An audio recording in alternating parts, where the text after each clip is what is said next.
Ya anuncia el Western Mineral Command ayer na di la press conference que un grande campo del Abu Sayyaf na bagindan tipo-tipo basilan. Ella para captura el 104th Brigade na di la operasyon. Este campo asigun el tiene 25 mga bunkers. Kita sirvi proteksyon con el mga Abu Sayyaf si tiene mga encuentro. Y sila ya enkunta con el 59 mga sako de arroz hasta mga IED paraphernalias, incluido mga pescao seco. Kita cree el militar. Un training camp este del mga bandido grupo. Asigun con el portavoz del West Mincom, Major Filumontan Iho, takidaya mas juta el lugar para con el Abu Sayyaf na mensyonado lugar.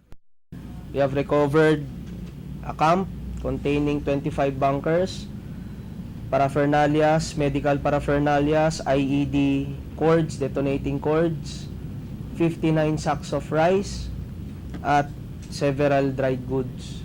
Daming bigas. Diba sir? Kaya confirm talaga na marami. Nagte-training siguro sila doon.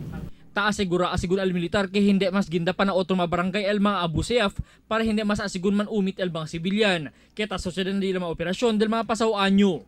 Ngayon ma'am, we are not time frame conscious. Yung atin pong pinupush natin dahan-dahan eh. We are very careful on the movement. Tinitignan natin kung saan sila lulusot. Pinag-aaralan niya ng mga commander on the ground.